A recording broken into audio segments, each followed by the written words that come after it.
शुरू करते हैं आज के थीम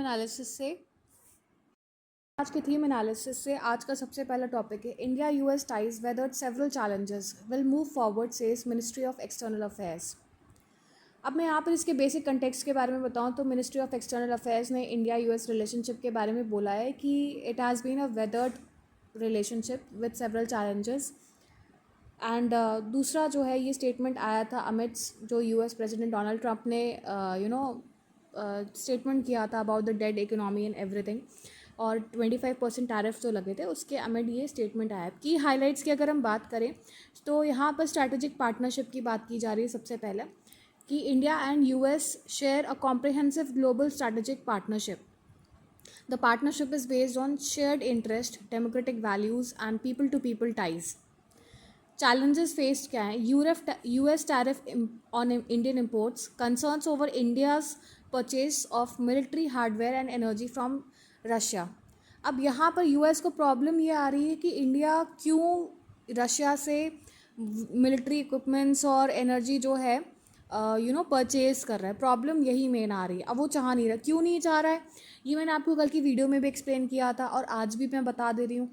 इसलिए नहीं चाह रहा है क्योंकि अगर इंडिया जो है, अगर आप ग्राफ देखोगे, आप इंटरनेट पे सर्च करोगे तो जो भी एनर्जी सप्लाईज़ हैं with respect to petrol and diesel, जो भी रॉ ऑयल है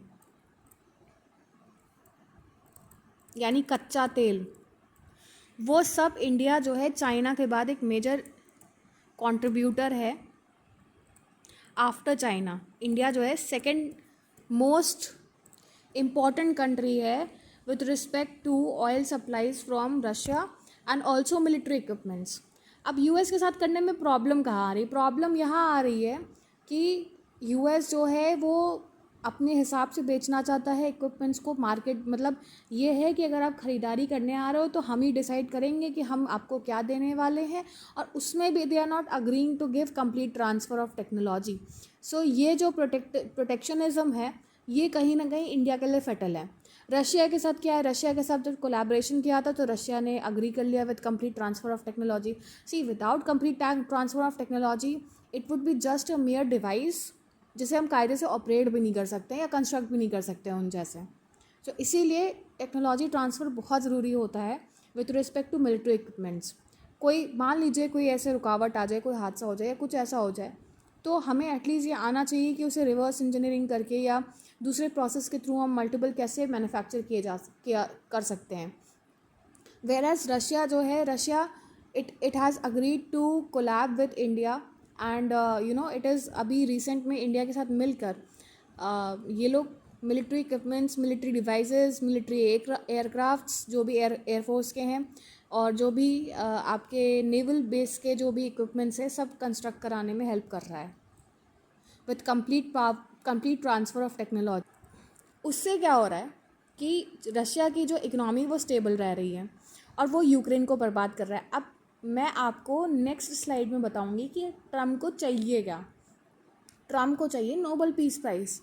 वो ये चाहता है कि रशिया और यूक्रेन का वॉर जो कि कोई भी नहीं रोक पाया, वो चाहता है कि वो उसे रोकने के वो रशिया को प्रेशराइज़ करें ताकि उसकी इकनॉमी बर्बाद हो जाए। चाइना को तो वो कर नहीं सकता बिकॉज चाइना ने तो एकदम सीधे मना कर दिया कि तुमको जो करना है कर लो, हम तो नहीं करने वाले, हम तुम्हारी बात क्यों सुने। उनका खुद का सब कुछ है, क्रोम है, सब कुछ है, मतलब everything is theirs, they have constructed it in their era Chinese. But India को वो प्रेशराइज़ करना चाहता है कि इंडिया अगर नहीं खरीदेगा तो इससे रशिया की इकनॉमी हर्ट होगी, डाउन हो जाएगी, और जब रशिया की इकनॉमी डाउन हो जाएगी तो कहीं ना कहीं उससे इफ़ेक्ट पड़ने वाला है। वहाँ पर नेशन पे वॉर रुक जाएगा और वो नेगोशिएशंस के माध्यम से रशिया को नीचे गिराएंगे। So historical challenge like US sanction after India's nuclear test in May 1998। अब MEA का जो स्टेटमेंट है वो रणधीर जायसवाल जो कि MEA के स्पोक्स पर्सन है, उन्होंने एम्फसाइज़ किया है द रिलेशनशिप्स रिजाइलेंस। प्रॉब्लम यहाँ आ रही है कि इंडिया कुछ बोल नहीं रहा। इंडिया कह रहा है हाँ ठीक है बोल लो, और बढ़िया बोल रहे हो, बहुत बढ़िया बोल रहे हो। तो he has got pissed off, that is why he has use the word dead economy for Russia and India as well. So both nations remain focused on substantive agendas and are confident of progress. Future outlook की बात की गई, both countries are committed to moving forward despite the challenges. India US ties are considered long standing and multi dimensional, covering strategic defence and economics domains. If you talk about the significance with respect to UPSC, तो यहाँ पर international relations का सबसे पहला significance आ जाता है। दूसरा, economic perspective में पे आ सकता है कि impact of US tariffs on Indian exports क्या पड़े हैं। तो इस तरीके के क्वेश्चन आ सकते हैं। अब मेंस में क्वेश्चन कैसे आ सकता है, India US relations have withstood multiple challenges and continue to evolve as a strategic partnership, discuss in the light of recent developments. So इस तरीके के क्वेश्चन आ सकते हैं। सी, यहाँ पर आप ग्राफ देखेंगे तो इंडिया का जो है 25% टैरिफ है, और सिर्फ इंडिया पे ही नहीं लगाया है इसने, बाकी और कंट्री, चाइना पे 30% का लगाया है, बाकी और कंट्रीज़ पे भी इसने लगाया है, रशिया पे 10% का लगाया। देखिए, जबकि रशिया से इसको सबसे ज़्यादा प्रॉब्लम है, रशिया पे इसने 10% का टैरिफ लगाया है। प्रॉब्लम ये है कि अगर ये यहाँ से प्रेशर डालेगा तो यहाँ की इकोनॉमी वीक हो जाएगी रशिया की, और रशिया की इकोनॉमी वीक हो जाएगी तो वो यूक्रेन पे वॉर नहीं करेगा, और इनको मिल जाएगा नोबेल पीस प्राइज़, इन महाशय को। ये है इनकी पूरी वाइड प्लानिंग। और मैं ये ऐसा क्यों कह रही हूँ, क्योंकि ये वाइट हाउस से बुलाया गया है कि ट्रम्प को नोबेल पीस प्राइज़ मिल जाना चाहिए। मैं आपको ये अभी नेक्स्ट स्लाइड में दिखा भी रही हूँ। सी, एज आई सेड, ये आज के न्यूज़ में आया भी, Trump must receive Nobel peace prize. अब ये जो है, सबसे पहले इनको इंडिया पाकिस्तान का वॉर रोकने के लिए खिताब चाहिए, और भी जो ईरान और इजराइल के बीच में वॉर हुआ था वो रोकने का खिताब चाहिए इनको। अब हो क्या रहा है कि रशिया रुक नहीं रहा है, Russia is not stopping the war. तो प्रॉब्लम वहीं आ रही है, तो वो इंडिया के माध्यम से रशिया को प्रेशराइज करना चाह रहे हैं। सो US president Donald Trump should be awarded the Nobel peace prize, जो कि वाइट हाउस की प्रेस कॉन्फ्रेंस में जो प्रेस सेक्रेटरी हैं कैरोलिन लिविट, उन्होंने कहा है कि इनको नोबेल पीस प्राइज़ मिलना चाहिए। So president ended several conflicts around the world including the one between India and Pakistan. See, again फिर से इसका बड़बोलापन शुरू हो गया, और जो भी मतलब इसने बातें बोली थी कि इंडिया पाकिस्तान के बीच में इसने वर्ल्ड वॉर रोका है, इसको चाहिए प्राइज़ ही चाहिए, इसको नोबेल पीस प्राइज़। उसको घंटा फ़र्क पड़ता है कि पाकिस्तान बर्बाद हो जाए, उसको घंटा फ़र्क पड़ता है यूक्रेन बर्बाद हो जाए। वो इसलिए कर रहा है कि उसको बस एक नोबेल पीस प्राइज़ चाहिए, बस इसीलिए वो चाहता है कि इसको जो है नोबेल पीस प्राइज़, इसीलिए तिलमिलाया हुआ है ट्रम्प। सो नेक्स्ट आपका जो टॉपिक है, Pakistan has 19% tariff under US trade deal. ये और भी मज़ेदार टॉपिक है। अब आप देख रहे हो यूएस ने इसको भी नहीं छोड़ा, 19% टैरिफ तो उस पर भी लागू कर दिए। 25 से 19 के बीच में 19 के बीच में कितना ही डिफरेंस है, 6% का ही तो डिफरेंस है, उससे ज़्यादा डिफरेंस कहाँ है। छोड़ा तो इसने इसको भी नहीं, बट इन्होंने क्या है, वो पाकिस्तान की आदत है ना थूक के चाटने की। तो पाकिस्तान ने कहा है कि ये एक balanced and forward looking move है, and this will enhance the country's competitiveness, oh my god, in the American market. So the new rate is down from the previous 29%, यानी पहले ये 29% लागू करने, यानी इंडिया से ज़्यादा लागू करने की बात कर रहा था। अब ये सोचिए कि ट्रम्प किसी का नहीं, इसको घंटा फ़र्क पड़ता है। अभी कल ही ये बयान दे रहा था कि we will drill oil, we will someday Pakistan would be selling to India and everything. This is basically a frustrated man, क्योंकि इसको चाहिए नोबेल पीस प्राइज़। अब तो इसने वाइट हाउस से भी बुलवा दिया है। मुझे लगता था मैं ही ऐसे सोचती हूँ, और 2-3 लोग और हैं जो ऐसा सोचते हैं, but no, this is the reality. So this is very important with respect to India. सिर्फ 6% का ही कंसेशन मिला है जनाब को, उसके बाद भी थूक के चाट रहे हैं। नेक्स्ट आपका टॉपिक है, Trump to deploy nuclear submarines in response to Medvedev's comments. So words are important and can often lead to unintended consequences, says US President. He does not specify if he meant nuclear powered or nuclear armed submarines. Neither does he elaborate on the locations kept secret by the US military.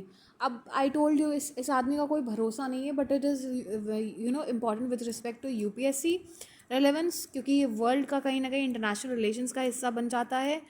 तो ये news हमें पढ़नी पड़ेगी, but whenever the topic comes of Trump, I don't feel like addressing him, because he is a hilarious person.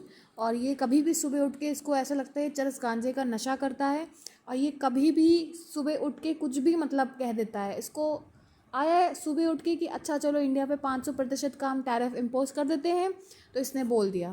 फिर हम कहेंगे कि penalty, अब पेनल्टी भी देखते हैं कितनी लगाते हैं महाराज, क्या पता कल को 25% से हट के 6% आ जाए। So US president Donald Trump ने ऑर्डर किया है the deployment of nuclear powered armed submarines in response to Russian official military Medvedev's provocative remarks hinting at the nuclear escalation. अब मैं आपको बता दूं बेसिकली हुआ क्या था। जो रशियन ऑफिशियल थे मित्री, उन्होंने एक डेड इकोनॉमी के पर्सपेक्टिव में बहुत ही अच्छा जवाब दिया था। ये आप मेरे पहले की वीडियो में जाके देखिएगा। उन्होंने अपने एक हिडन वेपन के बारे में बताया था। ये बोला था कि अगर रशिया के सारे लोग मर भी जाएं तो भी वो वेपन ऐसा काम करता है कि वो तो भी यूएस तक जाके मारेगा। ऑटोमेटिक वेपन है वो। उसके बारे में मैंने बात की है, आप देखिएगा अपने मेरे प्रीवियस वीडियो में। की हाइलाइट्स क्या है, ट्रिगर इवेंट हुआ था जिसमें मित्री मेदवेद ने, फॉर्मर रशिया प्रेसिडेंट जो हैं एंड जो एली हैं पुतिन के, उन्होंने एक स्टेटमेंट मेड किया था जिसमें वेल किया था nuclear threats suggesting Russia could use nuclear weapons if it lost territory to Ukraine. Trump responded by ordering US Navy's nuclear armed submarines to be deployed on operational patrols. अब nature of deployment क्या है? Submarines are a part of US nuclear trade, land based missiles, air drop bombs and sea based submarines. So deployment signals strategic deterrence and readiness in response to geopolitical tensions. Trump's statement क्या है? Asserted that words are important and can lead to unintended consequences. दूसरा, emphasize the importance of nuclear deterrence and holding adversaries accountable to threats. Geopolitical reactions क्या हैं? Trump के move को M किया गया है to reaffirm US military commitment to NATO and its allies, reflects heightened US Russia tensions due to Ukraine war and nuclear posturing. So significance with respect to UPSC मैं बता दूँ international relations में आ जाता है, जैसे कि मैंने आपको पहले ही बोला था कि इंटरनेशनल रिलेशंस में काफ़ी ज़्यादा इंपॉर्टेंस होल्ड करता है, जिसमें यूएस रशिया रिलेशंस जो हैं एंड न्यूक्लियर डिप्लोमेसी ये आ जाता है, ये टॉपिक कवर अप हो जाता है, ये थीम है बेसिकली मैं आपको बता रही हूँ। फिर impact on global peace and security क्या होगा इससे। तीसरा, implications for India's foreign policy and strategic autonomy. Then GS paper 3 में जो सिक्योरिटी है उसमें क्या क्या आ जाता है, role of nuclear submarines and modern warfare. तो इस तरीके के क्वेश्चंस आ जाते हैं सिक्योरिटी के एस्पेक्ट में। वैसे तो ये इतना डायरेक्ट आएगा नहीं, बट फिर भी ये थीम बेस्ड है तो आपको थोड़ा सा फोकस देना पड़ेगा। सो ऐसे में कैसे आ सकता है? In a nuclear world strategic communication is as important as strategic capability, analyse in light of recent US Russia tensions. US Russia tensions को डायरेक्टली नहीं करेंगे बट एनालाइज कर देंगे या write an essay on it, इस तरीके से आपको टॉपिक दे देंगे, आपको एक साइकोलॉजिकल एस्पेक्ट में दे देंगे उठा के, और you will be asked to prepare a proper essay on it, write an proper essay on, not prepare, write a proper essay on it. Next आपका टॉपिक है report on failure analysis of PSLV C61 EOS 09 mission to be submitted to PM soon.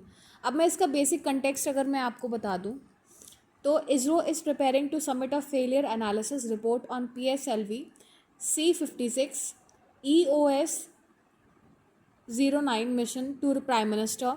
Mission के overview की हम बात करें तो PSLV C56 EOS 09 was expected to place the Earth observation satellite into the orbit. Though the launch and the booster phase were normal, the mission failed to achieve its intended goal. Reason क्या बताया गया है failure के लिए? जो fourth stage होता है, PS4 stage होता है of the rocket that failed to ignite as expected. So this led to the non-deployment of satellite into the desired orbit. Significance क्या है?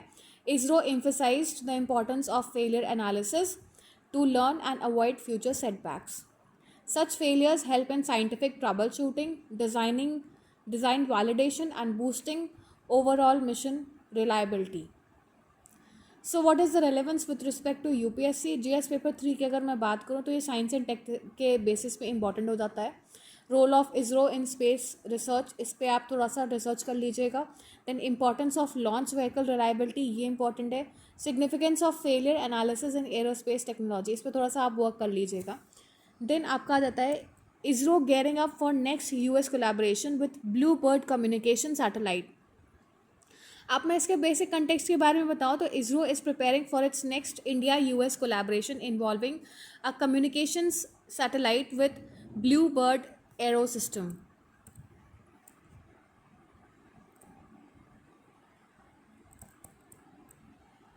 की पॉइंट्स क्या है? The satellite is named as GSAT-ML, aimed at high speed data transmission. Joint development is underway between ISRO and Bluebird. Bluebird had earlier partnered with India on drone technology and surveillance systems. Benefits की अगर मैं बात करूँ तो this enhances India's international space cooperation, boosts capability in satellite based communication, fosters private sector partnership and participation in India space sector. Relevance बताऊँ मैं UPSC की, तो जीएस पेपर 2 में सबसे पहले ऐसे आ सकता है, इंटरनेशनल रिलेशंस के बेसिस में भी थोड़ा बहुत पूछ सकते हैं, that India US collaboration in science and technology. फिर strategic importance of bilateral space cooperation, ये मैं आपको थीम्स बता रही हूँ. अब प्रॉबेबल क्वेश्चंस पे आ जाते हैं. सबसे पहला क्वेश्चन ऐसे आ सकता है, discuss the importance of space missions. दूसरा ऐसे आ सकता है, evaluate the strategic significance of India-US collaboration in space technology with respect to GSAT-ML mission. Next आपका टॉपिक है India's fuel exports going on without import duty in US. अब मैं अगर इसके बेसिक कंटेक्स्ट के बारे में बताऊँ तो यहाँ पे बोला गया that despite the imposition of 25% tariff on Indian steel and aluminium by the US in 2018, under President Trump, Indian fuel exports to US continue without import duty. सो की हाईलाइट्स की अगर मैं बात करूँ तो पेट्रोलियम एक्सपोर्ट्स जो हैं वो अनअफेक्टेड है. इंडियन पेट्रोलियम प्रोडक्ट्स जो हैं specially diesel and other refined fuels are not subjected to import tariffs in the US. India remains one of the largest exporter of refined fuel to US. यानी India क्या करता है, US से कच्चा तेल खरीदता है और उसे रिफाइन करके दोबारा यूएस को भेज देता है. बैकग्राउंड क्या है, 2018 में टैरिफ हाइक हुआ था जिसमें यूएस ने इम्पोज किया था 25% tariff on steel and 10% on aluminium from several countries including India. India retaliated by imposing retaliatory tariffs on 28 US products, almonds, walnuts, apples etcetera. Trade dynamics की अगर हम बात करें, despite mutual tariffs on selected goods, energy trade remains robust. India also imports crude oil and LNG from US, strengthening bilateral energy ties. India Russia trade link की अगर हम बात करें, India's growing energy imports from Russia post Ukraine war raised concerns in the west, but the US has not restricted Indian fuel exports. So semiconductor and pharma goods की बात करें, tariffs still apply on Indian semiconductors, pharmaceutical and engineering products. अब with probable questions कैसे आ सकते हैं, सबसे पहले ऐसे आ सकते हैं, discuss how strategic trade exemptions such as those on Indian petroleum exports to the US influence bilateral relations. दूसरा ऐसे आ सकता है, analyze the role of energy trade in shaping India's foreign policy amid changing global geopolitics. Next आपका topic है what has been missed in India's digital sovereignty.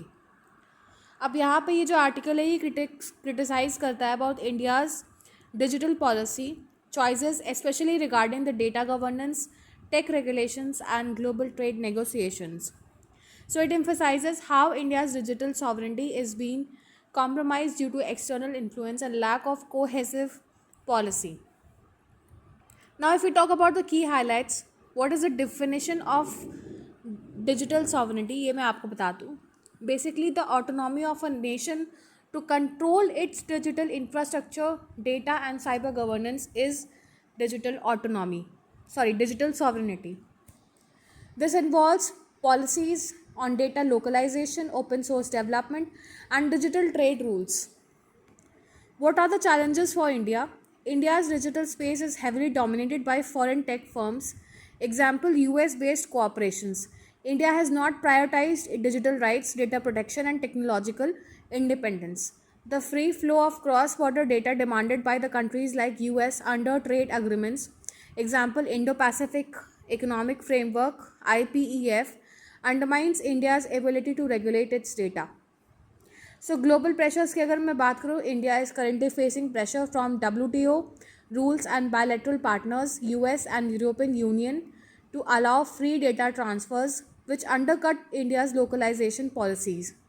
Developed nations aim to lock in the rules favoring their digital corporations, not cooperations, via trade deals like the Trans-Pacific Partnership (TPP). If we talk about the missed opportunities, India has not asserted its interest strongly in digital trade negotiations. Poor representation of data rights, privacy, and localization needs in international platform. A lack of clear and cohesive national digital strategy is yet to be reiterated. If we talk about the recommendations, what are the recommendations which are being given? Develop a robust national digital industrial policy, ensure data localization, source code disclosure, and platform accountability.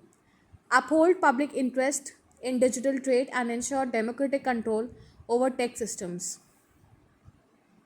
So if we talk about the significance with respect to UPSC, तो probable questions की अगर हम बात करें, सबसे पहले आपसे UPSC में ही डिजिटल सॉवरेनिटी से रिलेट करके कंसेप्चुअल क्वेश्चंस आ सकते हैं.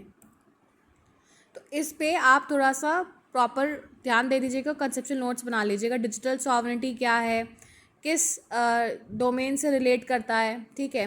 उसके अलावा IPEF जो इंडो पैसिफिक आपका एग्रीमेंट है, उससे आप रिलेट करके क्या कहते हैं वो कर सकते हो, नोट्स बना सकते हो. Then comes mains question. सबसे पहला क्वेश्चन है, discuss the challenges India faces in asserting digital sovereignty in the context of international trade negotiations. दूसरा, evaluate the need for national digital policy to safeguard India's technological independence and data rights. Next आपका topic है, this is the last topic of the day, the fact is mangroves drive business. यहाँ पर मैं basic context की अगर मैं बात करूँ, आर्टिकल हाईलाइट करता है कि कितने मैंग्रोव्स जो हैं they are beyond the ecological assets. Also, they play a critical economic and business supporting role. Focuses on their ecosystem, services, carbon storage, and value for the climate resilience and sustainability. Key highlights की मैं अगर बात करूँ तो यहाँ पे key highlights क्या बताई जा रही हैं. सबसे पहला इकोलॉजिकल इंपॉर्टेंस की बात की जा रही है, जहाँ पर बोला जा रहा है कि मैंग्रोव जो है सबसे पहले नेचुरल बफर्स के तौर पे सर्व करते हैं against the flood, cyclones and coastal erosions. This provides critical ecosystem services including carbon sequestration and biodiversity preservation. Economic and business linkage की बात होती है. So mangroves, they support livelihoods, fisheries, tourism, salt production. Destruction of mangroves impacts the supply chain of coastal economies and industries. So their restoration can lead to direct business gains by ensuring continuity of ecosystem linked economic activities. Technology in mapping की भी यहाँ पर बात की गई है, management की. So satellitic data, drones and AI based algorithms can map the mangrove loss and regeneration areas. Platforms like digital twin of mangroves, this is very important. Digital twin of mangroves helps visualize future climate risk and plan restoration. Digital twin of mangroves जो है, आप इस पर notes बना लीजिएगा क्या है ये. मल्टी स्टेक होल्डर कोलैबोरेशन की भी बात हो रही है. Need for government, private sector, academia and local communities to collectively manage and restore mangroves. So develop policy frameworks and innovative financing like carbon credits. Policy recommendations क्या यहाँ पर बताई गई हैं. encourage public private partnership for mangrove conservation, link mangrove preservation with climate finance mechanisms, blue carbon credit systems, etc.